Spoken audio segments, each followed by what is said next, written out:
আমাদের প্রিয় নবী সাল্লাল্লাহু আলাইহি ওয়াসাল্লাম রমজান মাসে এই চার কাজের বাইরে আরো অনেক আমল, অনেক কর্মসূচি, অনেক কার্যতালিকা, অনেক আমলের তালিকা তিনি আমাদেরকে দিয়েছেন, যেটা আমরা মুসলমানরা অনেকেই জানি না।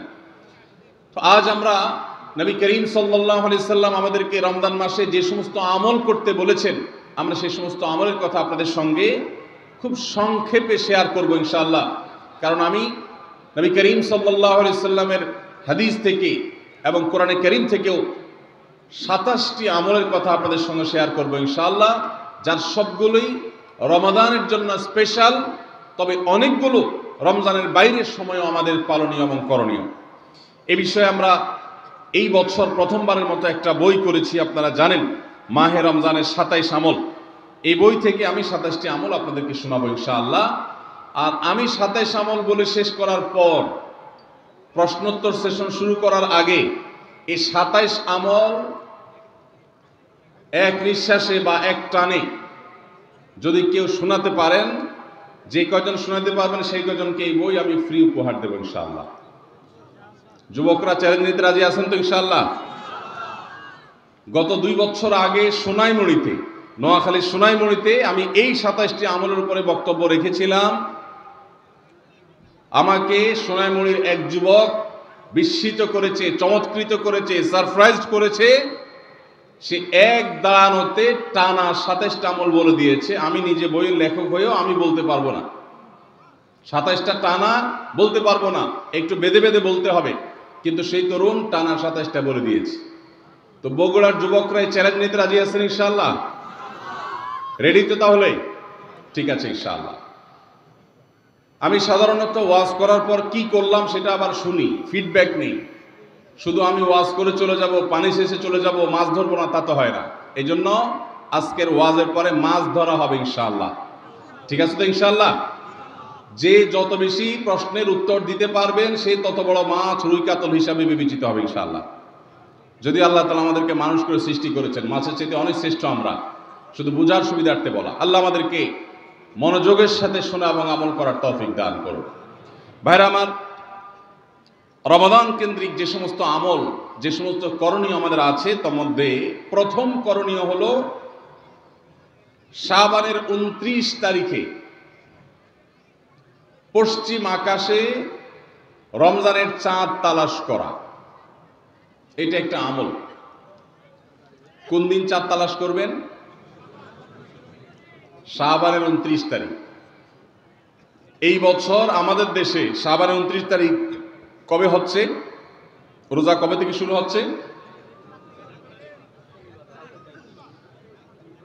তাহলে 29শে শাবান সন্ধ্যায়, যেদিন থেকে রোজা হওয়ার সম্ভাবনা আছে, সেই দিন সন্ধ্যায় মাগরিবের আগে পশ্চিম আকাশের দিকে চাঁদ অনুসন্ধান করার চেষ্টা করে তাকাবেন। পশ্চিম আকাশে চাঁদ অনুসন্ধান করার জন্য যদি চেষ্টা করেন, একটু খোঁজার চেষ্টা করেন, চাঁদ দেখতে যদি পান তো ভালো। এমনকি যদি চাঁদ দেখতে নাও পান, চাঁদ দেখার চেষ্টা যে করেছেন এর কারণে আপনার আমল নামাতে সওয়াব লেখা হবে, একটা সুন্নত আদায় করার সওয়াব। ভাইরা আমার, আমরা আমাদের ছেলেবেলায়, আমাদের শৈশবে রমজানের আনন্দ আঁচ করতাম পশ্চিম আকাশের চাঁদ দেখে। ঈদের আনন্দের সূচনা এবং শুরুই হতো ঈদের চাঁদ দেখার মধ্য দিয়ে। এমন একটা সময় আমরা এখন এসে পৌঁছেছি যে সময়ে সবাই চাঁদ তালাশ করে, কিন্তু সেটা আকাশে না, ফেসবুকে। ঠিক না ঠিক? চাঁদ কি ফেসবুকে উঠে না আকাশে উঠে? তাহলে সবাই যদি ফেসবুকে চাঁদ তালাশ করেন, আকাশে চাঁদ দেখবে কে? ও ইসলামী ফাউন্ডেশনের হেলাল কমিটি, চাঁদ দেখা কমিটির কিছু মানুষ,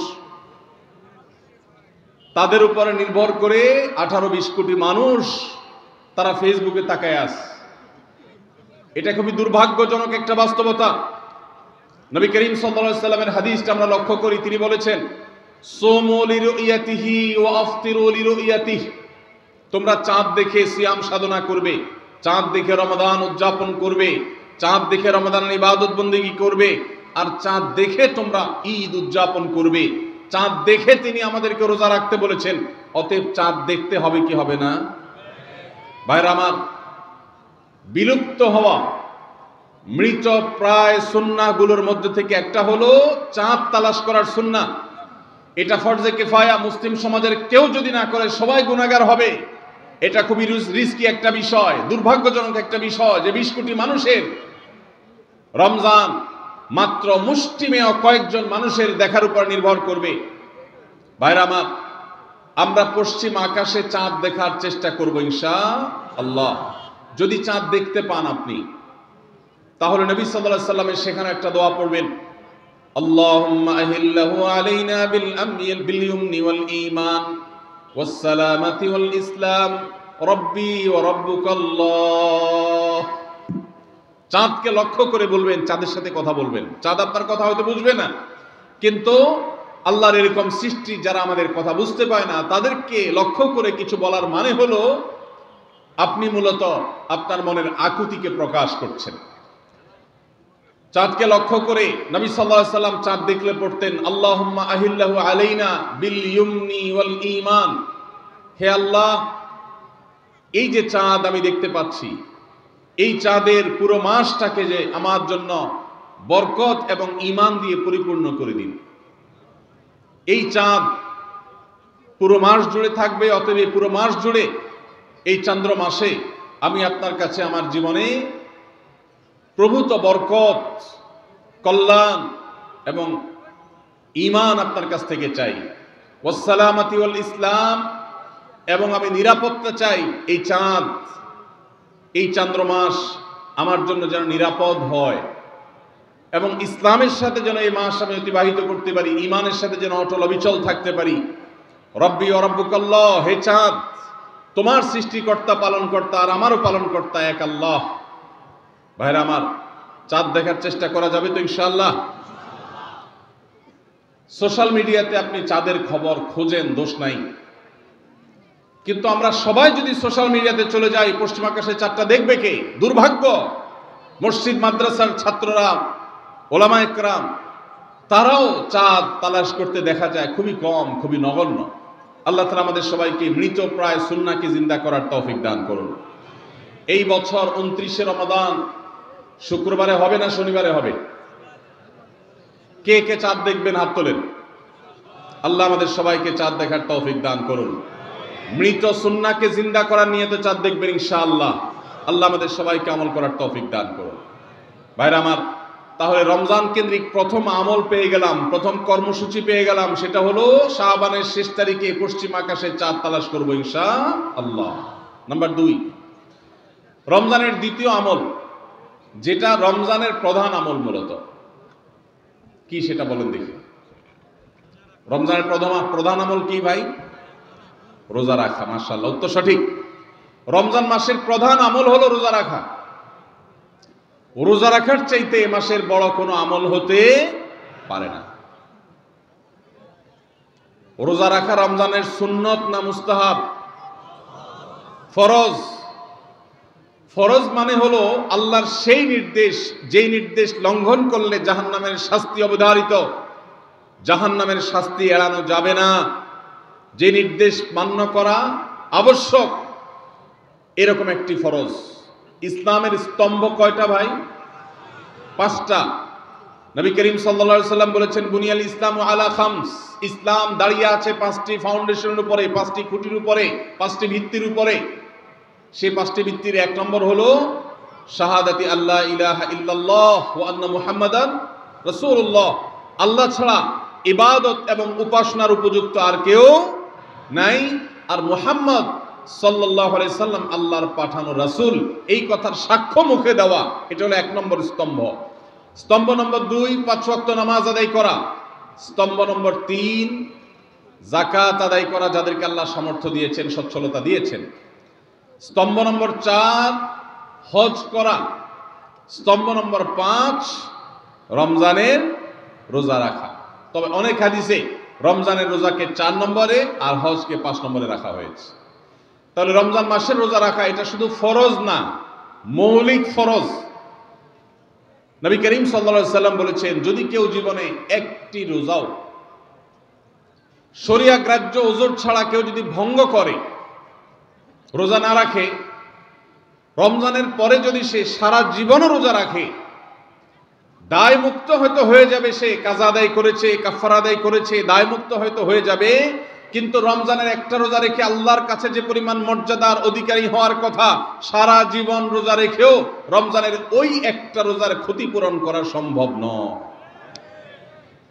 এই জন্য সবাই রমজান মাসে ফরজ রোজা রাখবো তো ইনশাআল্লাহ। সকল প্রাপ্তবয়স্ক সুস্থ ইমানদারের জন্য রমজানের রোজা রাখা ফরজ। ভাইরা আমার, পৃথিবীতে আজ অনেক বিজ্ঞানী রোজা বা ফাস্টিং এর উপরে গবেষণা করে অনেক বড় বড় পদক, অনেক বড় বড় পুরস্কার জিতেছে। এখন ডাক্তাররাও আমাদেরকে বলে যে একটা সময় আমরা যেন ফাস্টিং করি, একটা সময় আমরা যেন না খেয়ে থাকি, এটা আমাদের স্বাস্থ্যের জন্য ভালো। নবী সাল্লাল্লাহু আলাইহি সাল্লাম সেই ১৫০০ বছর আগে আল্লাহর দেয়া বিধান আমাদেরকে জানিয়েছেন। রমজানে পুরো মাস রোজা, শাবানে মুহররমে বেশি বেশি নফল রোজা, সোমবার বৃহস্পতিবার সাপ্তাহিক রোজা, চাঁদের ১৩, ১৪, ১৫ আইয়ামে বীজের মাসিক রোজা, নিয়মিতভাবে এই রোজা, এই সিয়ামগুলো যদি পালন করি আমরা, তাহলে আল্লাহর সন্তুষ্টি এবং জান্নাত লাভ যেমন হবে, ঠিক একইভাবে আমরা দুনিয়াতে সুস্থ সবল থাকতে পারবো। আমাদের শরীরে অতিরিক্ত যে চর্বি তৈরি হয়, বিশেষ করে আজকের বিশ্ব বাস্তবতায়, এই চর্বিগুলোকে বার্ন করার জন্য রোজার কোনো বিকল্প নাই। যদিও চর্বি বার্নের উদ্দেশ্যে রোজা রাখলে সে রোজা রোজা নয়। আমাদের উদ্দেশ্য হবে আল্লাহর সন্তুষ্টি অর্জন, পাশাপাশি পার্থিব উপকারিতা এমনি পেয়ে যাব। আল্লাহ আমাদের সবাইকে রমজান রোজা রাখার তৌফিক দান করুন। ভাইরা আমার, নবী করিম সাল্লাল্লাহু আলাইহি ওয়াসাল্লাম তিনি বলেছেন, যে ব্যক্তি রমজানে ঈমান এবং ইখলাসের সাথে আল্লাহকে খুশি করবার জন্য রমজান রোজা রাখবে, আল্লাহ তার পূর্বের সমস্ত গুনাহ মাফ করে দিবেন। অনেক যুবক আছেন গ্যাস্ট্রিকের অজুহাতে, অনেকে আছেন প্লাস্টিকের অজুহাতে রোজা রাখেন না। কারো গ্যাস্ট্রিক, কারো প্লাস্টিক। সামান্য একটু রোজা রাখতে যে যুবক পারে না, সে নিজেকে মুসলিম দাবি করে কোন মুখে? মাত্র 12-14 ঘন্টা যে না খেয়ে থাকার মতো চ্যালেঞ্জ নিতে পারে না, সে আবার কিসের মুসলমান দাবি করে নিজেকে? এই জন্য ভাইরা সবাই রোজা রাখবো তো ইনশাআল্লাহ। বাসা বাড়িতে বাচ্চাদেরকে কৈশোর বয়স থেকে তাদেরকে রোজা রাখতে শেখাবেন। সাহাবায়ে কেরাম আশুরার রোজা পর্যন্ত বাচ্চাদেরকে রাখাতেন এবং তাদেরকে খেলনা দিয়ে ভোলাতেন, রোজা রাখতে তাদের সাহায্য করতেন। আজ এমন এক প্রজন্ম আমরা গড়ে তুলছি, যেই প্রজন্ম শুধু ভোগ শিখেছে, ত্যাগ শিখে নাই। বাচ্চা কাচ্চাদেরকে দেখবেন মা বাপ বড় বড় মোবাইল, স্মার্টফোন তাদের হাতে তুলে দিচ্ছেন। তারা মুখ দিয়ে কোনো কথা বললেই সেটা নেওয়ার জন্য, কেনার জন্য বাপ মা অস্থির ব্যাকুল হয়ে যাচ্ছেন। তাদেরকে সংগ্রাম, ত্যাগ, চ্যালেঞ্জ নেওয়া, এগুলো তাদেরকে শেখাচ্ছেন না। মনে রাখবেন, ভোগ করতে কোনো যোগ্যতার দরকার হয় না, ত্যাগ করতে যোগ্যতার দরকার হয়। ভোগ করতে সবাই পারে, ত্যাগ করতে সবাই পারে না। এজন্য সন্তানকে ভোগ নয়, ত্যাগ শেখাতে হবে। আল্লাহ আমাদেরকে তৌফিক দান করুন। আপনার বাচ্চা যদি রোজা রাখা শিখে, শখ করে রোজা রাখে, তাকে বাধা দিবেন না, তাকে রোজা রাখতে দিবেন। কারণ সে রোজা রাখার মধ্য দিয়ে গরিব অভাব মানুষের কষ্ট অনুভব করবে, ফিল করবে। সে রোজা রাখার মধ্য দিয়ে আল্লাহর নৈকট্যের ফিলিংস তার মধ্যে আসবে, ইসলামী সংস্কৃতিকে সে অনুভব করবে, আঁচ করবে। এই জন্য সন্তানকে কৈশোর বয়স থেকেই, কিশোর বয়স থেকেই তাকে রোজা রাখতে সাহায্য করবেন ইনশাআল্লাহ। ঠিক আছে না ভাই? বাচ্চাদের প্রথম হয়তো রোজা অর্ধেক রাখবে, দুপুরে ভেঙে ফেলবে, এরপর না হয় বিকাল পর্যন্ত রাখবে, এরপর না হয় সন্ধ্যা পর্যন্ত রাখবে, কিন্তু অভ্যাস তাকে গড়ে তুলতে হবে। আল্লাহ আমাদেরকে তৌফিক দান করুন। ভাইরা আমার, তাহলে রমজানের প্রধান আমল রোজা রাখা। এই রোজা ইচ্ছাকৃত শরিয়া গ্রাহ্য ওজর ছাড়া ভাঙা জায়েজ নাই, হারাম। যদি কেউ ভাঙে অথবা না রাখে সে ফাসিক। অতএব এই রোজার চর্চা আমাদের করতে হবে। আল্লাহ আমাদের সবাইকে তৌফিক দান করুন। তাহলে 3 নম্বর আমল হলো রমজান মাসের, 2 নম্বর আমল হলো রমজান মাসে রোজা রাখা। 3 নম্বর আমল হলো রাতে তারাবির নামাজ আদায় করা। রাতে কি আদায় করা ভাই? তারাবির নামাজ আদায় করা কি ফরজ না নফল? ফরজ না সুন্নত? সুন্নত, সুন্নতে মুআক্কাদা। নবী করিম সাল্লাল্লাহু আলাইহি সাল্লাম বলেছেন, মান সামা মান কামা রমাদানা ঈমানান ওয়া ইহতিসাবা গুফিরা লাহু মা তাকাদ্দামা মিন যামবি, যে ব্যক্তি রমজান মাসে রাতে দাঁড়িয়ে তারাবির নামাজ পড়বে তার পূর্বের সমস্ত গুনাহ খাতা মাফ করে দেওয়া হবে। এই জন্য তারাবির নামাজ পড়বো তো ইনশাআল্লাহ। তারাবির নামাজ 4G গতিতে হবে না 5G গতিতে? কি বলেন, 4G না 5G? ভাইরা আমার, সব কিছুতে গতি ভালো না, সব কিছুতে গতি ভালো না। নেটের গতি যত বেশি হয় তত ভালো, কিন্তু নামাজের গতি, ইবাদত, সিজদার গতি, তারাবির গতি যত কম হয়, যত ধীরে ধীরে হয়, যত শান্তশিষ্টভাবে হয়, তত আল্লাহর কাছে বেশি মর্যাদাবান হয়। অতএব মহল্লার হাফেজ সাহেবদেরকে তাড়াতাড়ি নামাজ শেষ করার জন্য দৌড়ের উপর রাখবেন। ক্রিকেট খেলা আছে হুজুর, আজকে একটু খেয়াল রাখেন, বলবেন। ভাইরা আমার, আমরা তারাবির নামাজের কথা যখন স্মৃতিতে, কল্পনায় আমরা ভাবি, তখন আমাদের স্মৃতিতে তুফান মিল মার্কা একটা নামাজ ভেসে ওঠে, ঠিক না বেঠিক? 5 ওয়াক্ত নামাজ এত তাড়াহুড়া করা হয় না তারাবি যত, অথচ তারাবি এটা তারবিহার এর বহু বচন আরবি শব্দ, যার অর্থ হলো আরামের সাথে, ধীরস্থিরতার সাথে, রেস্ট করে করে যে নামাজ আদায় করা হয় তার নাম তারাবি। নাম হলো আরামের সাথে করা, আর আমরা করি ব্যারামের সাথে তাড়াহুড়ো করে। এই জন্য এলাকা এলাকা তারাবি ধীরে ধীরে পড়ার জন্য উদ্যোগ নেবেন তো ইনশাআল্লাহ। ইমাম সাহেবদেরকে, হাফেজ সাহেবদেরকে উদ্বুদ্ধ করবেন, ভাই হুলস্থুল করবেন না, কি পড়েন কিচ্ছু বুঝি না, এমন টান দেন শেষে যায় শুধু আলামুন তালামুন, আর এটা শুনে মনে করেন যে এখন স্টপ হয়েছে, এখন রুকুতে যাইতে হবে। এই নামাজ কি নামাজ? এটা তামাশা। ভাইরা আমার, স্পিডে তারাবি না পড়ে যদি একটু ধীরে তারাবি পড়া হয়, সর্বোচ্চ 15 থেকে 20 মিনিটের ডিফারেন্স হবে, এর বেশি না। মাত্র 15 মিনিটের জন্য আপনার পুরো নামাজকে আপনি বরবাদ করছেন। দেশের বেশিরভাগ মসজিদগুলোতে তুফান মিল মার্কা তারাবি পড়া হয়। এই তারাবি আল্লাহর কাছে কতটা গ্রহণযোগ্য হবে, এটা যথেষ্ট প্রশ্নবিদ্ধ বিষয়। আল্লাহ তাআলা আমাদের সবাইকে ধীরস্থিরতার সাথে খুব শান্তভাবে তারাবির নামাজ আদায় করার তৌফিক দান করুন। চেষ্টা করা যাবে না ইনশাআল্লাহ। ভাইরা আমার, আল্লাহ রাব্বুল আলামিন নামাজের ক্ষেত্রে হুলস্থুলতা পছন্দ করেন না। যার নামাজ যত বেশি সময় নিয়ে আদায় করেন তিনি আল্লাহর কাছে তত শ্রেষ্ঠ, তত ভালো নামাজি। আর যার নামাজে যত হুলস্থুল করা হয় তার নামাজের কোয়ালিটি, মর্যাদা আল্লাহর কাছে তত কম। অতএব আমরা রমজানের তৃতীয় আমল জানলাম তারাবির নামাজ, এবং সেটা ধীরস্থিরতার সাথে আদায় করবো। আল্লাহ আমাদের তৌফিক দান করুন। নাম্বার 4, সাহারি খাওয়া। সাহারি খাওয়া এটা রমজানের একটা আমল। আপনি সারা বছর লাঞ্চ করেন, ডিনার করেন, দুপুরের খানা খান, রাতের খানা খান, সকালে ব্রেকফাস্ট নাস্তা করেন, কিন্তু এর কোনোটা ইবাদত হয় না, এর কারণে আপনি সওয়াব পাবেন না। কিন্তু রমজান মাসে ভোর রাতে ঘুম থেকে উঠে যে আপনি খাবার খাবেন, এই খাবার খাওয়ার জন্য যে উঠলেন এবং খাইলেন, এর কারণে আপনার অ্যাকাউন্টে আপনার আমলনামা আল্লাহ তাআলা সওয়াব জমা করে দিবেন। আপনি রিওয়ার্ড পাবেন, বিনিময় পাবেন। কেন? কারণ নবী করিম সাল্লাল্লাহু আলাইহি সাল্লাম বলেছেন, তাসাহহারু ফাইন্না ফিস সাহুরি বারাকাহ। তোমরা সাহারির খাবার খাবে ভোর রাতে, রোজার মাসে রোজা রাখতে গিয়ে সাহারির খাবার খাবে। কেন? কারণ সাহারির যে খানা, এই খানাতে আল্লাহ তাআলা বরকত রেখেছেন। এই খানা খাইলে তার জন্য আমাদের স্পিরিচুয়াল, আধ্যাত্মিক বিভিন্ন রকমের উপকারিতা আল্লাহ তাআলা এর মধ্যে নিহিত রেখেছেন। এর মধ্যে খাদ্য শক্তি আছে, আমাদের এনার্জি হবে শরীরে, রোজা রাখতে সহজ হবে। এর পাশাপাশি সাহারির খাবারে আলাদা একটা বরকত আছে, শেফা, বহুবিধ উপকারিতা আমাদের শরীরের, আমাদের মনের জন্য আল্লাহ তাআলা রেখেছেন। এই জন্য সাহারি খাওয়াটা আলাদা একটা ইবাদত। যদি আপনার সন্ধ্যা রাত্রে বেশি খাওয়া হয়ে যায়, সাহারিতে খানা খাওয়ার মতো মুড না থাকে, অন্তত এক ঢোক পানি, একটা খেজুর, সামান্য কিছু খেয়ে হলেও আপনি সাহারি খাবেন এবং তাতে আপনি সওয়াব পাবেন। কোনো কারণে যদি সাহারি খেতে না পারেন, রাতে উঠতে পারেন নাই, অ্যালার্ম বাজছে কিন্তু শুনেন নাই, উঠে দেখেন ফজরের আজান হয়ে গেছে, তাহলে ওই দিনের রোজা কি হবে নাকি হবে না? হবে। মাশাআল্লাহ, বগুড়া মানুষ মাসালা জানে, দেখা যায় রোজা হয়ে যাবে ইনশাআল্লাহ। কারণ এই সাহারি খাওয়াটা ফরজ না, ওয়াজিব না, এটা সুন্নাত। সুন্নাত ছুটে গেলে ইবাদত হয় না, ব্যাপারটা সেরকম না। 5 নম্বর আমল হলো, সাহারি তো খাবো ঠিক আছে, কিন্তু সেটা শেষ সময়ে খাওয়া, দেরিতে খাওয়া। সাহারি কি আগে খাবেন না শেষের দিকে খাবেন? শেষের দিকে। কেন? কারণ নবী করিম সাল্লাল্লাহু আলাইহি সাল্লাম বলেছেন, লা ইয়াজালুন নাসু বিখাইরিন মা আজ্জাল ফুতুর ওয়া আখারুস সাহুর।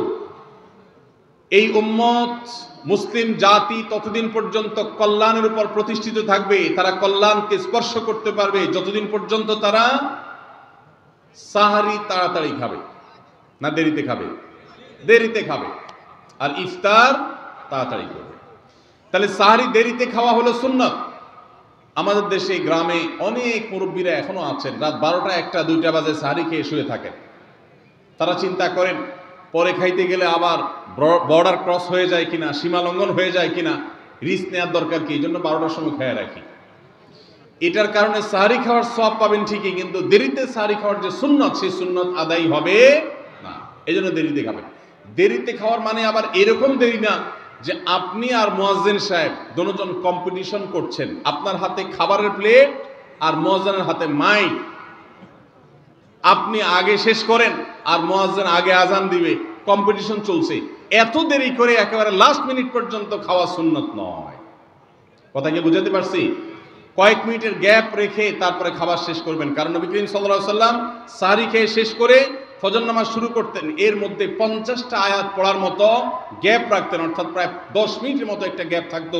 এই জন্য আমরা একটা গ্যাপ রেখে তারপর সাহরি শেষ করব। অর্থাৎ ফজরের আজান যদি হয় উদাহরণস্বরূপ 5টা 25-এ বা 30-এ, তাহলে আমরা 2-4 মিনিট আগে সাহরি খেয়ে শেষ করবো ইনশাআল্লাহ। তাহলে সাহরি দেরি করে খাওয়া, শেষের দিকে খাওয়াটা সুন্নত। আল্লাহ আমাদেরকে আমল করার তৌফিক দান করুন।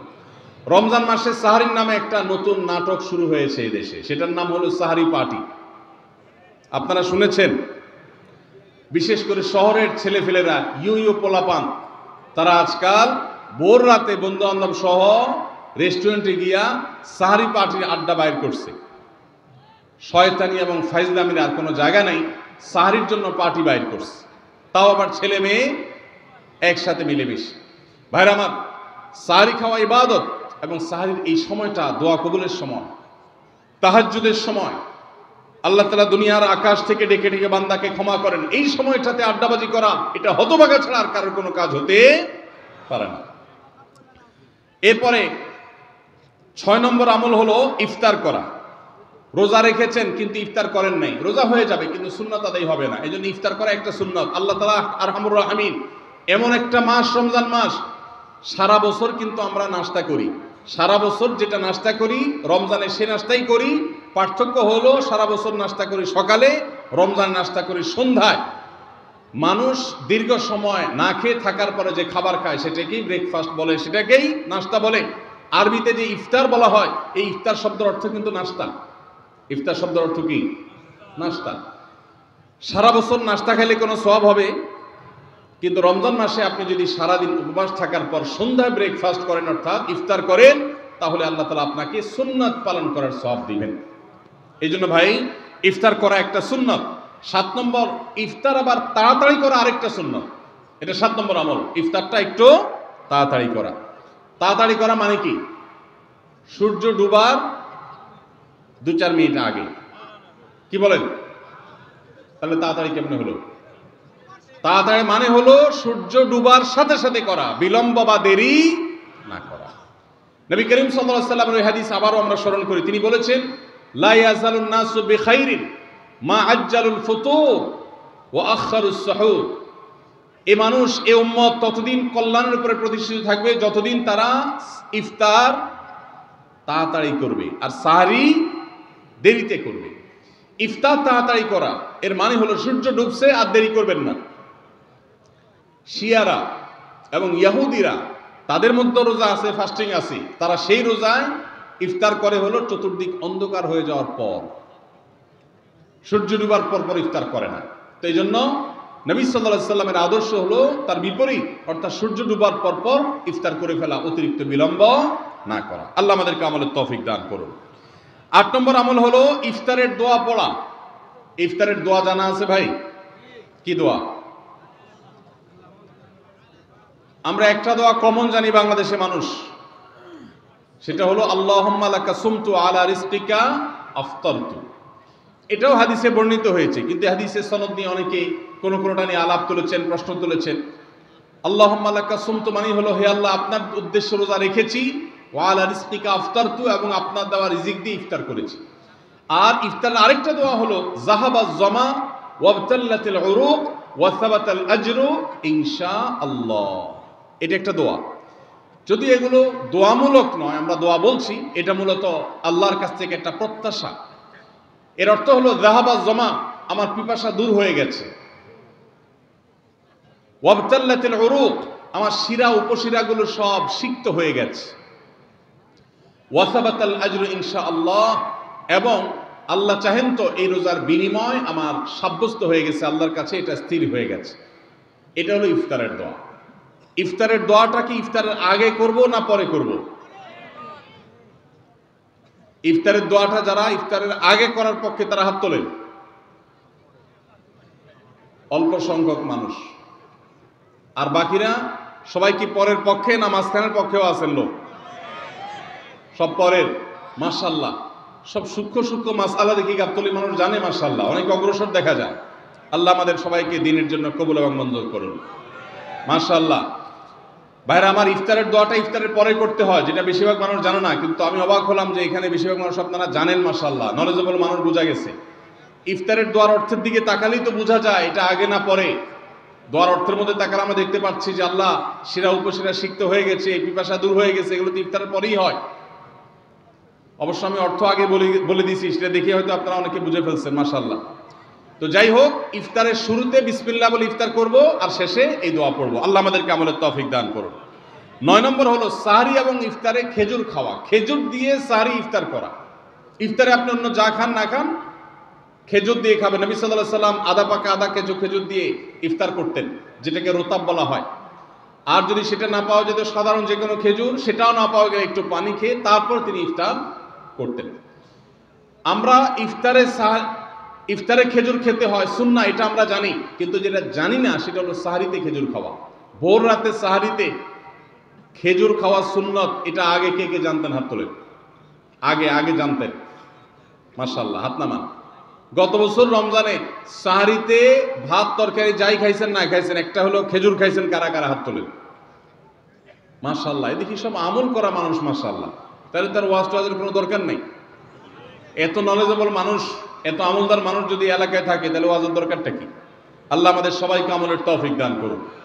ভাইরা আমার, ইফতারে খেজুর খাওয়া যেমন সুন্নাত, সাহরিতেও খেজুর খাওয়া সুন্নাত। কিন্তু খেজুর খাওয়া কোনো ফরজ ওয়াজিব না। খেজুরের দাম বেশি হয়ে গেছে, আপনি কিনতে অপারগ।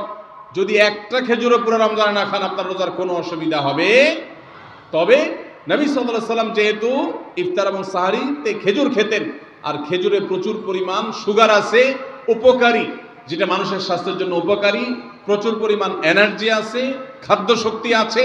সারাদিন রোজা রেখে আমাদের যে সুগারের ঘাটতি হয় সেটা পূরণ করার জন্য সহায়ক হয়। এই জন্য সাহরি এবং ইফতারে খেজুর খাওয়া এমনিতেও উপকারী। আর নবী সাল্লাল্লাহু আলাইহি সাল্লামের সুন্নাত, তিনি বলেছেন, নি'মা সাহুরুল মুমিনি আত-তামার, ইমানদারের সাহারির আইটেমের মধ্যে সবচেয়ে বেস্ট উত্তম হলো খেজুর। এই জন্য অন্য যাই খান না খান, একটু হলো, এক পিস হলো খেজুর খাবেন। ইনশাআল্লাহ সুন্নাত আদায় করার নিয়তে খেলে এই খেজুর সুন্নাতটা আদায় হয়ে যাবে, আল্লাহ তাআলা তা চাহেন তো।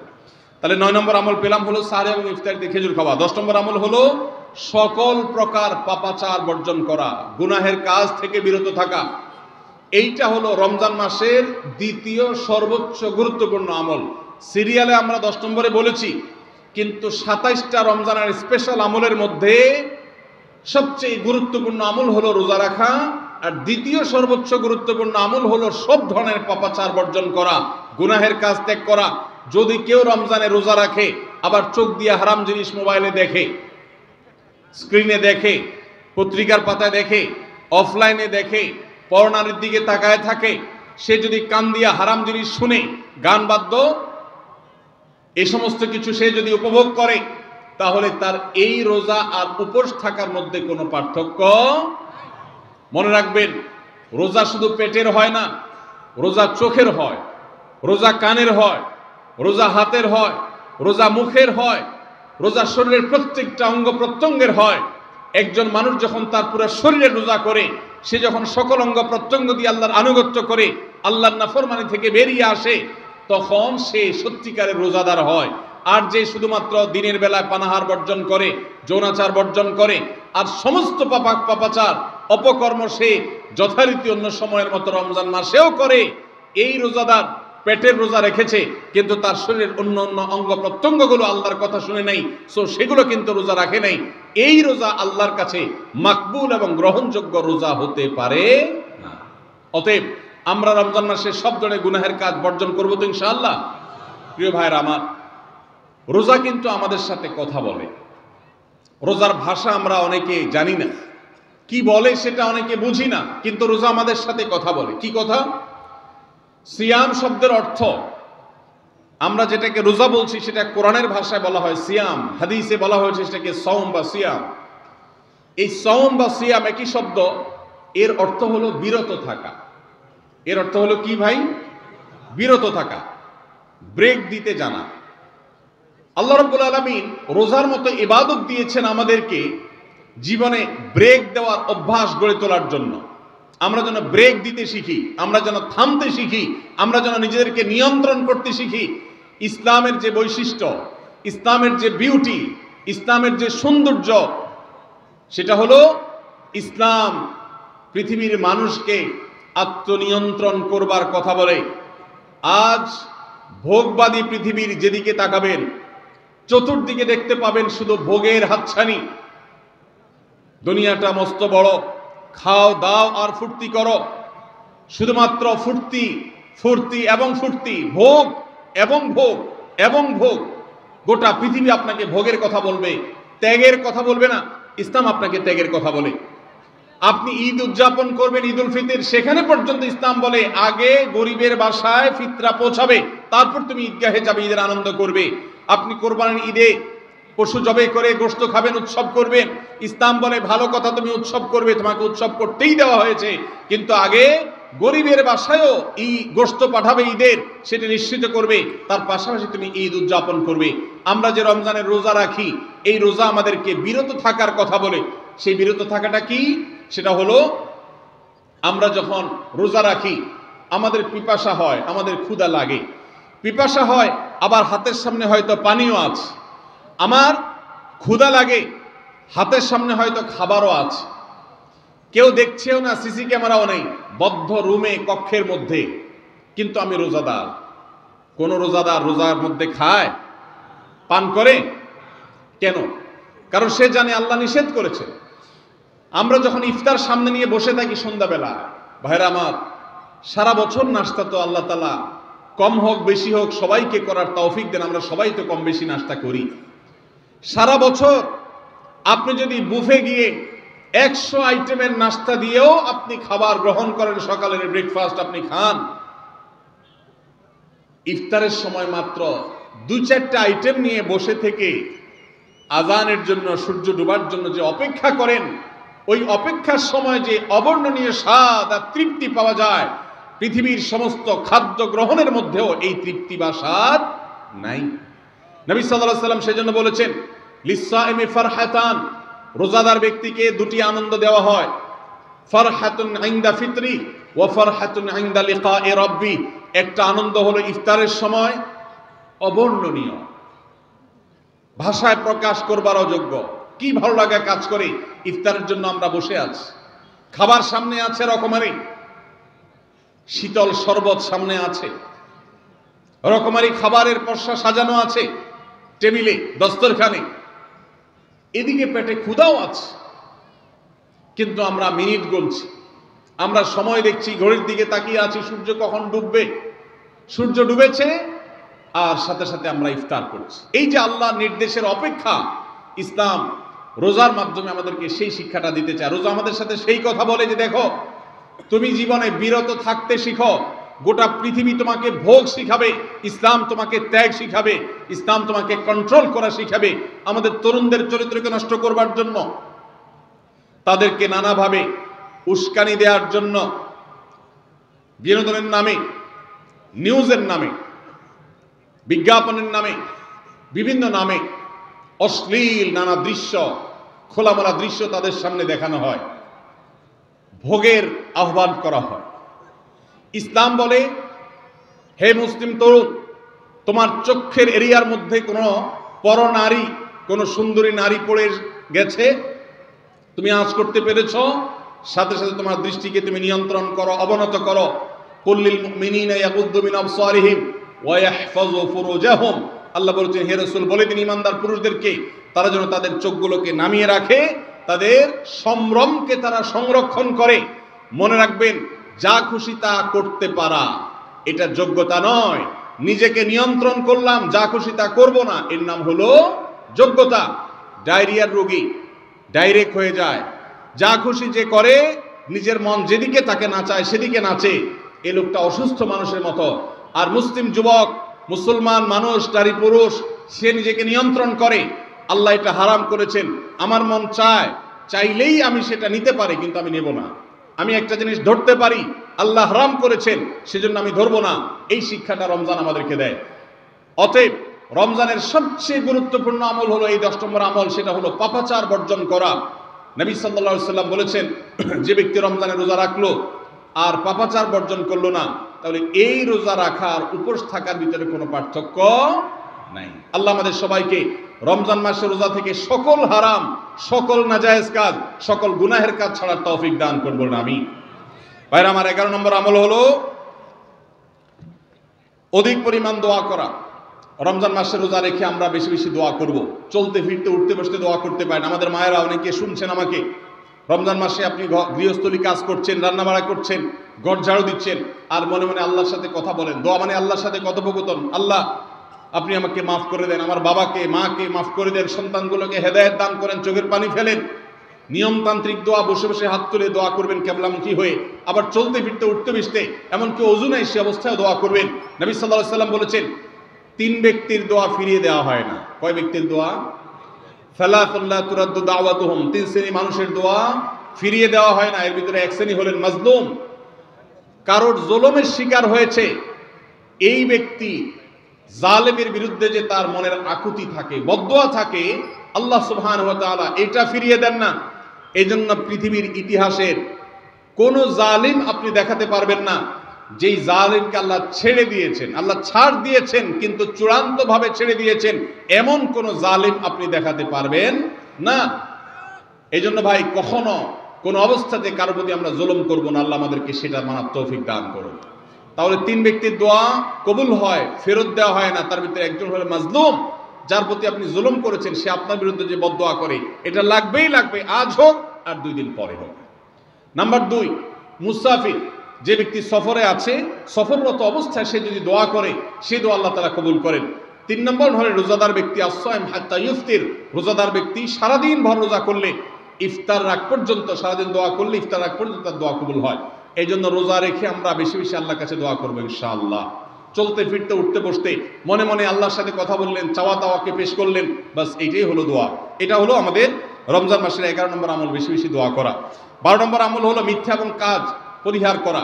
রমজানের সকল পাপাচার তো পরিহার করবই, বিশেষভাবে মিথ্যা কথা, মিথ্যা কাজ পরিহার করা। কারণ নবীজি সাল্লাল্লাহু আলাইহি ওয়াসাল্লাম এর জন্য আলাদা নির্দেশ করেছেন। তিনি বলেছেন, মাল্লাম ইয়াদা কাওলা যুরি ওয়াল আমালা বি ফালাইসা লিল্লাহি হাজা আন ইয়াদা তাআমাহু ওয়া শারাবা। যে ব্যক্তি রমজানে রোজা রেখে মিথ্যা কথা, মিথ্যা কাজ ছাড়লো না, তার উপোস থাকায় আল্লাহর কোনো ঠেকা পড়ে নাই। 13 নম্বর আমল হলো অশ্লীলতা এবং বিবাদ, বিতণ্ডা, ঝগড়া, এগুলো পরিহার করা। কারণ নবী করিম সাল্লাল্লাহু আলাইহি ওয়াসাল্লাম তিনি আমাদেরকে রমজান মাসে রোজা রেখে অশ্লীলতা পরিহার করতে বলেছেন। মোবাইলে হারাম জিনিস দেখলেন, টেলিভিশনে হারাম জিনিস দেখলেন, বা কোনো পত্রপত্রিকাতে খারাপ জিনিস, নিষিদ্ধ জিনিস দেখলেন, পরনারীর সৌন্দর্য দেখে আপনি হারাম স্বাদ নেয়ার চেষ্টা করলেন, তাহলে আপনার রোজার অঙ্গহানি হলো, রোজা প্রাণহানি হলো। এই রোজা রোজা নয়। এই জন্য এটাকে রমজান মাসে পরিহার করতে হবে, অন্য সময় তো বটেই। এবং সেই সাথে কেউ যদি আপনার সাথে ঝগড়া করতে আসে, নবীজি শিখাই দিয়েছেন, ফালিয়াকুল ইন্নী সায়েম। কেউ রোজা রাখা অবস্থায় ঝগড়া করতে আসলে বলবেন, ভাই আমি রোজাদার, আমি তোমার ঝগড়ার জবাব দিতে পারবো না। তাহলে ঝগড়া পরিহার করার জন্য রমজান মাসে আমরা এক্সারসাইজ করবো। 14 নম্বর, যে কোনো ভালো কাজ, যে কোনো নেকামল রমজান মাসে বেশি বেশি করবেন। কেন? কারণ রমজানের শুরুতে একজন ঘোষক বলে, ইয়া বাগিয়াল খায়রি আকবিল, হে ভালো কাজ প্রত্যাশী, যে ভালো কাজ করতে চাও, রমজান মাসটাই হলো ভালো কাজের সওয়াব বেশি পাওয়ার। অতএব এই মাসে ভালো কাজ করে, নেকামল করে, ইবাদত করে, কোরআন তেলাওয়াত, জিকির, আজকার যত রকম আছে এগুলো করে জান্নাতের পথে অগ্রসর হয়ে যাও। 16 নম্বর আমল হলো রোজাদারকে ইফতার করানো। অর্থাৎ নিজে ইফতার করার পাশাপাশি অন্য কোন রোজাদারকে ইফতার করাইলে আল্লাহ তাআলা ওই রোজাদার যে পরিমাণ সওয়াব পাবেন, আপনাকেও সেই পরিমাণ সওয়াব দিবেন ইনশাআল্লাহ। 17 নম্বর আমল হলো বেশি বেশি কোরআনে কারীমের তেলাওয়াত করা। রমজান মাসে আল্লাহ তাআলা আমাদের সবাইকে 15 নম্বর বাদ গেছে, মাশাআল্লাহ, এত মনোযোগ সহকারে কথা বলছে এবং নোট করছে দেখা যাচ্ছে। তাহলে আমরা আবার পেছনে যাচ্ছি ইনশাআল্লাহ। 15 নম্বর আমল হলো বেশি বেশি ইস্তেগফার করা। বেশি বেশি কি করা? ইস্তেগফার করা, অর্থাৎ ক্ষমা প্রার্থনা করা। কেন ক্ষমা প্রার্থনা বেশি করবেন? কারণ নবী করিম সাল্লাল্লাহু আলাইহি সাল্লাম বলেছেন, ওয়ালিল্লাহি উতাকাউ মিনান নার ওয়া যালিকা ফি কুল্লি লাইলা। রমজানের প্রত্যেক রাতে আল্লাহ তাআলা বহু মানুষকে জাহান্নাম থেকে মুক্ত ঘোষণা করেন। ভাইরা আমার, আমাদের পাপাচারের কারণে জাহান্নামীদের তালিকা নাম উঠে থাকলেও রমজানে আল্লাহ বহু মানুষকে ঠিক দেন যে এই লোককে জান্নাতি ঘোষণা করা হলো, জাহান্নাম থেকে মুক্ত ঘোষণা করা হলো। এই জন্য এই মাসে আল্লাহর কাছে বেশি বেশি মাফ চাইতে হয়, ইস্তেগফার করতে হয়, চোখের পানি ফেলে দোয়া করতে হয় যে আল্লাহ আপনি মাগফিরাত নসিব করেন। এটা হলো 15 নম্বর আমল। 16 নম্বর আমল হলো রোজাদারকে ইফতার করানো। নিজে ইফতার করবেন, পাশাপাশি রোজাদার ব্যক্তিকেও ইফতার করাবেন। নবী সাল্লাল্লাহু আলাইহি সাল্লাম বলেছেন, যদি কোনো ব্যক্তি কোনো রোজাদারকে ইফতার করায়, তাহলে যেই ব্যক্তি তাকে ইফতার করাবেন তার রোজার সওয়াব তো সে পাবেই, আপনি ইফতার করায়া সমপরিমাণ সওয়াব লাভ করবেন ইনশাআল্লাহ। অতএব মসজিদে ইফতার দেওয়ার ব্যবস্থা করা যেতে পারে, রাস্তাঘাটে, বিশেষ করে পাবলিক পরিবহনে, এমনকি প্রাইভেট গাড়িতেও সন্ধ্যার সময়, ইফতারের সময় অনেক সময় খাবার থাকে না, তখন আপনি রাস্তায় দাঁড়িয়ে যদি সামান্য একটু খেজুর, সামান্য একটু পানি বিতরণ করতে পারেন, তাহলে সবটা পাওয়া যেতে পারে। আপনার বাসার আশেপাশে অনেক অভাবী মানুষ আছে, তাদের বাসায় আপনি ইফতার পৌঁছে দিতে পারেন। এর মাধ্যমে রোজাদারকে ইফতার করানোর সওয়াব পেতে পারেন। 17 নম্বর আমল হলো বেশি বেশি কোরআনে কারীমের তেলাওয়াত করা। কোরআনে কারীমের তেলাওয়াত রমজান মাসে বেশি বেশি করব। কেন? কারণ হলো এই মাসটাই হলো কোরআন নাজিলের মাস। আল্লাহ তাআলা রমজান মাসে কোরআন নাজিল করেছেন। আল্লাহ বলেছেন, শাহরু রমাদান আল্লাযী উনজিলা ফীহিল কুরআন হুদাল লিন-নাসি ওয়া বায়িনাতিন মিনাল হুদা ওয়াল ফুরকান। রমজান মাস এমন মাস যে মাসে আল্লাহ তাআলা কোরআন নাজিল করেছেন, এইজন্য এই মাসে বেশি বেশি রোজ কোরআন তেলাওয়াত করতে হবে। নবী করিম সাল্লাল্লাহু আলাইহি সাল্লাম বেশি বেশি রমজান মাসে কোরআন তেলাওয়াত করতেন। আমাদের পূর্বসূরি সালাফগণ কেউ কেউ রমজান মাসে অন্য সব আমল কমিয়ে দিয়ে কোরআন তেলাওয়াতটা সবচেয়ে বেশি করতেন। এইজন্য দিনে এবং রাতে বেশি বেশি করে কোরআন শুদ্ধতার সাথে, সৌন্দর্যের সাথে তেলাওয়াত করব, অর্থ সহকারে বুঝে পড়ার চেষ্টাও পাশাপাশি করবো ইনশাআল্লাহ। 18 নম্বর আমল হলো কোরআন পরস্পরকে শোনাশুনি করা, বুঝে পড়া। অর্থাৎ আপনি কোরআন তেলাওয়াত করবেন, আপনার স্ত্রী শুনবে, আপনার মা শুনবে, আপনার বোন শুনবে, আবার তারা তেলাওয়াত করবে, আপনি শুনবেন। আমরা তারাবির নামাজে এক পক্ষীয় তেলাওয়াত শুনি, হাফেজ সাহেব তেলাওয়াত করেন, আমরা শুনি, কিন্তু আমরা তেলাওয়াত করে আরেকজন শুনবে, এটা হয় না। নবী সাল্লাল্লাহু আলাইহি সাল্লাম রমজান মাস আসলে জিবরিল ফেরেশতার সাথে কোরআন শোনাশুনি করতেন। জিবরিল তেলাওয়াত করতেন, নবীজি শুনতেন, আবার আমাদের নবীজি তেলাওয়াত করতেন, জিবরিল শুনতেন। এটা সুন্নাত। এই সুন্নাতটা বিলুপ্ত হয়ে গেছে, এটা নিয়ে চর্চা নাই। এই জন্য আমরা এটা বাসা বাড়িতে নতুন করে জিন্দা করব। আল্লাহ আমাদেরকে তৌফিক দান করুন। 19 নম্বর আমল হলো দান সাদাকা বেশি বেশি করা। নবীজি সাল্লাল্লাহু আলাইহি সাল্লাম এমনিতেই প্রচুর পরিমাণ দান করতেন, কিন্তু রমজান আসলে তার দানশীলতার পরিমাণ আরো বেড়ে যেত। এই জন্য অভাবী, প্রতিবেশী, গরিব দুঃখী সবার ঘরে ঘরে আমরা আমাদের সাধ্য অনুযায়ী দান পৌঁছানোর চেষ্টা করব রমজান উপলক্ষে। এটা রমজানের 19 নম্বর স্পেশাল আমল, বিশেষ আমল। 20 নম্বর রমজানের কর্মসূচি হলো ভোর রাতে দোয়া করা। কারণ সারা বছর ভোর রাতে তাহাজ্জুদের নামাজ পড়া বা দোয়া করার সুযোগ আমাদের হয় না, কিন্তু রমজানে সাহরি খেতে তো এমনি উঠেন। অতএব এই টাইমে দোয়া কবুল হয়। 24 ঘন্টার ভিতরে দোয়া কবুলের সবচেয়ে মুখ্যম সুযোগ, সবচেয়ে আদর্শ সময় হলো এই তাহাজ্জুদের সময়টা। ভাইরা আমার, ঢাকার একটি বড় কোম্পানি, বাংলাদেশের সবচেয়ে বড় শিল্প প্রতিষ্ঠান বললে ভুল হয়তো হবে না, অন্তত এটুকু বলা যায় যে প্রথম 3-4টি বড় প্রতিষ্ঠানের একটি। এরকম একটা প্রতিষ্ঠানের একজন কর্মকর্তা বছর 2-3 আগে আমার সাথে হঠাৎ দেখা। তিনি আমাকে দেখে বেশ আবেগ আপ্লুত হলেন এবং অনেকটা জড়িয়ে ধরলেন এবং বললেন, ভাই, আপনার একটি আলোচনা থেকে আমার জীবনের ভিতরে এমন এক পরিবর্তন আসছে যেটা অকল্পনীয়, অভাবনীয়। তো আমি একটু কৌতূহল হয়ে জানতে চাইলাম কোনটা সেটা। তখন তিনি বললেন, ভাই, আমার জীবনে এমন একটা রোগ হয়েছে, যেই রোগ ট্রিটমেন্ট করার জন্য দেশে বিদেশে বিভিন্ন জায়গায় গিয়েছি, কোনো চিকিৎসা এর আমি পাইনি। শেষ পর্যন্ত আশাহত হয়ে চাকরি ছেড়ে দিয়ে, শহর ছেড়ে দিয়ে গ্রামে গিয়ে বসবাস করা শুরু করছি এবং মৃত্যুর জন্য অপেক্ষা করছি। এর মধ্যে আপনার একটা আলোচনার ক্লিপ আমার চোখের সামনে আসলো সোশ্যাল মিডিয়াতে, এটা শুনলাম। সে আলোচনাটা ছিল আল্লাহর কাছ থেকে অসাধ্য সাধন করার সময় হলো ভোর রাত তাহাজ্জুদের সময়। আমি এই আলোচনা পুরোটা শোনার পর ওই রাতেই আমি ঘুম থেকে উঠে ভোর রাতে তাহাজ্জুদ পড়ে আল্লাহর কাছে বুক ভাসিয়ে মন ভরে কাঁদলাম, দোয়া করলাম। ওই ভাই বললেন যে আমি এত দোয়া করলাম, দোয়া করতে করতে দীর্ঘ সময় আমি পরিতৃপ্ত হলাম, আমার দোয়া শেষ হয়ে গেল। এরপর দোয়া করে শেষ করার পর ফজর নামাজের সময় হয়ে গেছে, আমার ফিল হলো, অনুভব হলো যে আমার শরীরে আর কোনো রোগবালাই এখন মনে হয় নাই। এবং তিনি গত 2 দিন আগেও তার সাথে আমি দেখা করলাম ঢাকায়, গতকালকে দেখা করলাম, 2 দিন আগে না, মাত্র 1 দিন আগে দেখা করলাম। তিনি এখন সুস্থ সবল হয়ে আবার তার চাকুরিতে ফিরে গিয়ে স্বপদে সমহিমায় আছেন। তিনি এক সহকর্মীকে ডেকে আমার সামনে বলছেন, এই তোমরা বলো তো, আমি আগে শারীরিকভাবে বেশি ফিট ছিলাম নাকি এখন বেশি ফিট? তখন তার সহকর্মী আমার সামনে বলছে, স্যার আপনি আগে অনেক বেশি রাগারাগি করতেন, আপনি হট মেজাজে ছিলেন, অনেক বেশি অসুস্থ হয়ে যেতেন কিছু হলেই, কিন্তু এখন আপনি সে আগের সময়ের তুলনায় অনেক বেশি সুস্থ এবং ফিট। তিনি বললেন, ভাই ভোর রাতের দোয়ার প্রভাব এত বেশি, তাহাজ্জুদের সময়ের দোয়া এত গুরুত্বপূর্ণ যে এই এক দোয়া আমার জীবনকে আমূল পরিবর্তন করে দিয়েছে। এই জন্য ভাইরা, রমজান মাসে বিশেষ করে যখন তাহাজ্জুদের সময় সাহরি খেতে যখন উঠবেন, সাহরি খাওয়ার পর 10টা মিনিট সময় হাতে রাখেন, বা সাহরি খাওয়ার আগে 10টা মিনিট আগে উঠে ওযু করে 2 রাকাত 4 রাকাত নামাজ পড়ে, বা নামাজ পড়ার সময় না থাকলে অন্তত কেবলামুখী হয়ে 2টা হাত তুলে আল্লাহর কাছে একটু চান। নবীজি সাল্লাল্লাহু আলাইহি সাল্লাম বলেছেন, রাতের শেষ প্রহর যখন হয়, দুনিয়ার আসমানে নেমে এসে আল্লাহ বান্দাদেরকে ডেকে ডেকে তাদের প্রত্যেকটা চাওয়া পূরণ করে দেন। এই জন্য ভাইরা, রমজান মাসে সাহরির সময় দোয়া কবুল হয়।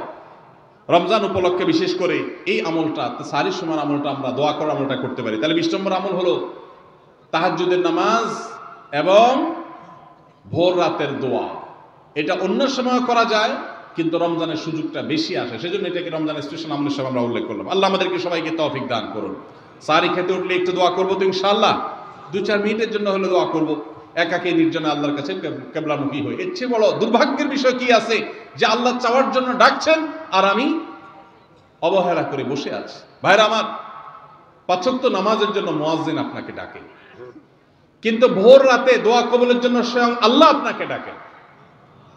অতএব সাহরি খেতে উঠলে ভোর রাতে সাহরির সময় একটু দোয়া করবো তো ইনশাআল্লাহ। 21 নম্বর আমল, উমরা করা। যাদেরকে আল্লাহ তৌফিক দিয়েছেন তারা রমজান উমরা করবেন, কারণ নবী করিম সাল্লাল্লাহু আলাইহি ওয়াসাল্লাম বলেছেন, উমরাতুন ফি রমাদান তা'দিলু হাজ্জা। রমজানে কেউ উমরা করলে একটা হজের সওয়াব পায়। কোন কোন হাদিসে আসছে তা'দিলু হাজ্জাতাম মাই, নবীজির সাথে হজের সওয়াব পাওয়া যায় রমজানে উমরা করলে। আল্লাহ আমাদেরকে যখন তৌফিক দিবে আমরা তখন সেটা করব ইনশাআল্লাহ। ঠিক আছে না? নিয়ত করেন, দোয়া করেন, আল্লাহ একসময় তৌফিক অবশ্যই দিবেন। 22 নম্বর আমল হলো রমজানের শেষ 10 দিন মসজিদে ইতিকাফ করা। গুরুত্বপূর্ণ একটা পয়েন্ট, মসজিদে ইতিকাফ করা। খুব মনোযোগ দিয়ে শুনি। রাসূল করিম সাল্লাল্লাহু আলাইহি সাল্লাম রমজানের রোজা ফরজ হওয়ার পর থেকে নিয়ে তার মৃত্যু পর্যন্ত 1টি বছরের জন্য রমজানের শেষ দশক মসজিদে ইতিকাফ করা ছাড়া ছিলেন না। একবার তিনি মসজিদে ইতিকাফে বসেছেন, কিন্তু ইমার্জেন্সি একটা কাজে মসজিদ থেকে তাকে বের হতে হয়েছে। এই জন্য তিনি পরের বছর 20 দিন ইতিকাফ করেছেন। 10 দিন হলো ওই বছরের, আর 10 দিন হলো আগের বছরে যে ইতিকাফ ভেঙে ফেলেছেন সেটার ইতিকাফের কাজা। তার মানে হলো নবীজির জীবনে কখনো ইতিকাফ 1 বছর একটা রমজান মাসেও ছাড়েন নাই। এত গুরুত্বপূর্ণ আমল যে রমজানের এই আমলটা তিনি কখনোই ছাড়েন নাই। দুর্ভাগ্য আমাদের, এখানেও হয়তো বেশিরভাগ মুসলমান আমরা জীবনে একবারের জন্য রমজানের শেষ 10 দিন ইতিকাফ করি নাই। যে আমল নবীজি জীবনে কখনো ছাড়েন নাই সেটা আপনি জীবনে একবারও করেন নাই, এর চাইতে বড় হতভাগা উম্মত আর কি হতে পারে? ভাইরা আমার, 3টি আমলের নগদ তৃপ্তি আমি অন্তত অনুভব করি। আমি আমার সে অভিজ্ঞতার আলোকে আপনাদেরকে উদাত্ত আহ্বান করতে চাই, রমজানের শেষ দশকে আপনারা ইতিকাফ করুন। যে 3টি আমলের তৃপ্তি, নগদ স্বাদ, অবর্ণনীয় ভালো লাগা কাজ করে, অন্তর্জগতে প্রশান্তিতে পরিপূর্ণ হয়ে যায়, সেই 3টি ইবাদতের একটি হলো আরাফাতের ময়দানের দোয়া। এটার সাথে কোনো কিছুর কম্পেয়ার হয় না। অবর্ণনীয় এক তৃপ্তি লাগে আরাফাতের ময়দানে দোয়া করতে। দ্বিতীয় হলো সিজদায় গিয়ে চোখের পানি ফেলে আল্লাহর কাছে দোয়া করতে অসম্ভব ভালো লাগা কাজ করে, ভোর রাতে দোয়াতেও একই স্বাদ পাওয়া যায়। আর 3 নম্বর হলো রমজানের শেষ দশকের এতেকাফ। এতেকাফ যে একবার করেছে সে জীবনে বারবার করে, তাকে আর ফেরানো যায় না। এই জন্য ভাইরা, রমজানের শেষ দশকে আমরা আল্লাহর ঘরে বসে গিয়ে এতেকাফ করার চেষ্টা করবো তো ইনশাআল্লাহ। অনেক এলাকায় বৃদ্ধ মানুষ, বুড়া মানুষ বসায় দেওয়া হয় টাকা পয়সা দিয়ে। যে টাকা নিয়ে এতেকাফ করে সেও গুনাহগার, আর যারা টাকা নিয়ে এতেকাফে বসায় তারাও গুনাহগার, কারণ ইবাদত টাকা পয়সা দিয়ে চলবে না। রমজানের শেষ দশক মসজিদে এতেকাফ করবো তো ইনশাআল্লাহ। আল্লাহ আমাদেরকে তৌফিক দান করুন। যুবক ভাইরা, একটাবার বসে দেখেন, অসম্ভব ভালো লাগা কাজ করে, মনে হয় যে আল্লাহর মেহমান আমি, এই ফিলটা হয়। কারণ আল্লাহর ঘরে এসে বসে আছেন আপনি কারোর কাছে কোনো কিছু চেয়েছেন, চাইতে চাইতে একটা পর্যায়ে তার পাও জড়িয়ে বসে গেলেন, একদম বসে গেলেন, তার ঘরের সামনে বসে পড়লেন। এতেকাফটা অনেকটা এরকম। রমজানের প্রথম 20 দিন আল্লাহর কাছে হাত দিয়ে দোয়া করলাম, আর শেষ 10 দিন একদম মসজিদে গাঁটটি মুস্কা নিয়ে পড়ে গেলাম। ব্যাপারটা হলো কারো পায়ে ধরে পড়ে যাওয়ার মতো। আশা করা যায় এতেকাফকারীকে আল্লাহ তাআলা ক্ষমা না করে মসজিদ থেকে ফেরাবেন না। এই জন্য এতেকাফ করার চেষ্টা করবো তো ইনশাআল্লাহ। আমরা ব্যস্ততার অজুহাত দেই, ভাইরা আমার, যে কোনো মুহূর্তে দুনিয়া থেকে চলে যেতে হতে পারে। এই জন্য এই রমজানে প্ল্যান করেন, যত ব্যস্ত হন না কেন। আমি তো আমার সমস্ত ব্যস্ততাকে এক পাশে ঠেলে রেখে, আল্লাহ আমাকে যখন থেকে তৌফিক দিয়েছেন, রমজানের শেষ দশক এতেকাফ ছাড়া বাইরে থাকবো এটা চিন্তাও করি না। এই জন্য যুবক ভাইদেরকে বলবো, প্রত্যেকটা মহল্লাতে 2 জন 5 জন 10 জন করে যুবকরা বসেন, কোরআনের গ্রুপ স্টাডি করেন, কোরআনের পাঠচক্র করেন, নিজেরা কোরআন হাদিসের আলোচনা করেন, রোনাজারি এবং দোয়া করেন। 10টা দিন আল্লাহর সাথে কানেক্টেড হওয়ার চেষ্টা করেন। 12 মাস ইবাদত, দাওয়াতের কাজ, ইসলামের কাজ করবেন, ইনশাআল্লাহ সেখানে বরকত পাবেন। রমজানের শেষ দশকে ইতিকাফ করবেন তো ইনশাআল্লাহ। আল্লাহ আমাদের সবাইকে তৌফিক দান করুন। 23 নম্বর আমল হলো শেষ দশকে ইবাদতের মাত্রা বাড়িয়ে দেওয়া। আমরা উল্টাটা করি। আমাদের দেশে রমজানের প্রথম দশকে মসজিদ ফুল হয়ে, বারান্দা ফুল হয়ে, রাস্তায়ও মুসল্লি দাঁড়ায়। আর 10 রমজান চলে গেলে 20 রমজান পর্যন্ত বাহিরের মুসল্লি কমতে কমতে বারান্দার মুসল্লি কমে ভিতরে চলে আসে। আর শেষ 10 দিনে আসলে, ঈদের দিনগুলো যখন কাছে আসে, তখন 5 ওয়াক্ত নামাজের ওই নিয়মিত মুসল্লি ছাড়া বাকিগুলো সব উধাও হয়ে যায়। নবী সাল্লাল্লাহু আলাইহি সাল্লাম কি করতেন? তার উল্টাটা। আমাদের আয়েশা বলেছেন, কানা ইয়াজিতাহিদু ফীহি মা লা ইয়াজিতাহিদু ফী গায়রি। আমাদের নবীজি সাল্লাল্লাহু আলাইহি সাল্লাম রমজানের শেষ দশকে ইবাদতের জন্য যত কষ্ট করতেন, যত সাধনা করতেন, অন্য কোন সময় ইবাদতের জন্য এত সাধনা করতেন না। অথচ আমরা দেখা যায় শেষ দশক অবহেলা কাটাই। এই জন্য ভাইরা, শেষ দশকে ইবাদতের পরিমাণ আরো বাড়িয়ে দিতে হবে, আমলের পরিমাণ বাড়িয়ে দিতে হবে। এটাই আল্লাহ তাআলার নির্দেশনা, সেটাই রমজানের শেষ দশকের আমল। 24 নম্বর আমল হলো শেষ দশকে পরিবারকে ঘুম থেকে ডেকে তোলা। এটা আলাদা সুন্নাহ। নবী সাল্লাল্লাহু আলাইহি সাল্লাম রমজানের শেষ দশক হলে কানা ইযা দাখালাল আশর আহইয়া লাইলা ওয়া আইকাযা আহলা। তিনি পরিবারকে ঘুম থেকে ডেকে তুলতেন এবং স্ত্রী সঙ্গ ত্যাগ করতেন। শেষ দশক কোমর বেঁধে ইবাদত করতেন। এটা 24 নম্বর আমল। তাহলে শেষ দশক পরিবারকে ঘুম থেকে ডেকে তোলা। নবীজি অন্য কোনো সময় ঘুম থেকে ইবাদতের জন্য ডাকতেন না, নফল নামাজ যার ইচ্ছা সে পড়বে, যার ইচ্ছা পড়বে না। কিন্তু শেষ দশক এত বড় অফার, এত বড় সুযোগ, কারণ লাইলাতুল কদর শেষ দশকে আছে। এই জন্য এই দশকে ইবাদতের জন্য পরিবারকে তিনি ডেকে তুলতেন। তারা শুয়ে থাকুক, তিনি এটা সহ্য করতেন না। এই জন্য 24 নম্বর আমল হলো রমজানের শেষ দশকে পরিবারকে ঘুম থেকে ডেকে তোলা এবং স্ত্রী সঙ্গ ত্যাগ করা শেষ দশকের জন্য। 25 নম্বর আমল হলো লাইলাতুল কদর অনুসন্ধান করা। রমজানের শেষ দশকের প্রত্যেকটা রাতে কিন্তু শবে কদর হতে পারে, বিশেষ করে বেজোড় রাতে 21, 23, 25, 27, 29 এই রাতগুলোতে লাইলাতুল কদর হওয়ার সম্ভাবনা অনেক জোরালো। সৌদি আরবের মানুষ তাদের বেজোড় রাতে তালাশ করবে, আমরা আমাদের বেজোড় রাতে তালাশ করব ইনশাআল্লাহ। নবীজি সাল্লাল্লাহু আলাইহি সাল্লাম বলেছেন যে তাহাররাউ লাইলাতুল কদর ফিল বিদরি মিনাল আশরিল আওয়াখির মিন রমাদান। রমজানের শেষ দশকের বেজোড় রাতগুলোতে তোমরা শবে কদর হতে পারে সে আশা বেশি বেশি করে ইবাদত বন্দেগী করো। লাইলাতুল কদরের ইবাদতকে আল্লাহ বলেছেন লাইলাতুল কদরি খায়রুম মিন আলফি শাহর। 1000 মাস, 1000 মাস ইবাদত করলে যে সওয়াব পাওয়া যাবে, লাইলাতুল কদরের এক রাতের ইবাদতের সওয়াব তার চাইতে বেশি হবে। সেই রাত কোনটা আল্লাহ নির্দিষ্ট করেন নাই। এজন্য শেষ দশকের প্রত্যেকটা রাতেই ইবাদত করার চেষ্টা করা, স্পেশালি বেজোড় রাতগুলোতে। 26 নম্বর আমল হলো লাইলাতুল কদরের আশায় বিশেষ দোয়া পড়া। সেটা কি? আল্লাহুম্মা ইন্নাকা আফুউন তুহিব্বুল আফওয়া ফাআফু আননি, আল্লাহ আপনি ক্ষমাশীল, আপনি ক্ষমাকে ভালোবাসেন, অতএব আমাদেরকে ক্ষমা করে দিন। এটা রমজানের শেষ দশকে প্রত্যেক রাতে পড়বেন। যে রাতটা একটু শান্ত শিষ্ট, একটু শীতল, একটু বৃষ্টিভাব, একটু লাইলাতুল কদরের আবহাওয়া বোঝা যায়, সেই রাতকে লাইলাতুল কদর আশা করে প্রত্যাশা করে বেশি বেশি দোয়া পড়বেন, আল্লাহুম্মা ইন্নাকা আফুউন তুহিব্বুল আফওয়া ফাআফু আন্নি। তাহলে 26 নম্বর আমল হলো লাইলাতুল কদরের দোয়া পড়া। আর 27 নম্বর সর্বশেষ আমল হলো ফিতরা আদায় করা। অর্থাৎ রমজান মাসের রোজাতে যদি ভুল ত্রুটি হয়, এটা রিফাইন্ডের কাজ হয়ে যায়, রিফ্রেশমেন্টের কাজ হয়ে যায় ফিতরার মাধ্যমে। প্রত্যেক সচ্ছল ব্যক্তি তার নিজের পক্ষ থেকে, নিজের স্ত্রী এবং নিজের ছোট বাচ্চাদের তরফ থেকে ফিতরা আদায় করবেন। প্রাপ্তবয়স্ক সন্তান থাকলে তারা তাদেরটা আদায় করবে, আর না হলে বাবা তাদেরটা আদায় করতে পারে। ফিতরা স্বরূপ গরিবদের বাসায় একদিনের খাবার এটা পৌঁছে দিতে হবে। এটা হলো ফিতরা। ঈদের নামাজের আগ পর্যন্ত এটা আদায় করার নির্দেশ নবী সাল্লাল্লাহু আলাইহি ওয়াসাল্লাম দিয়েছেন। তাহলে 27 নম্বর আমল হলো ফিতরা আদায়। এটার মাধ্যমে রমজানের আমল শেষ হয়ে যাবে।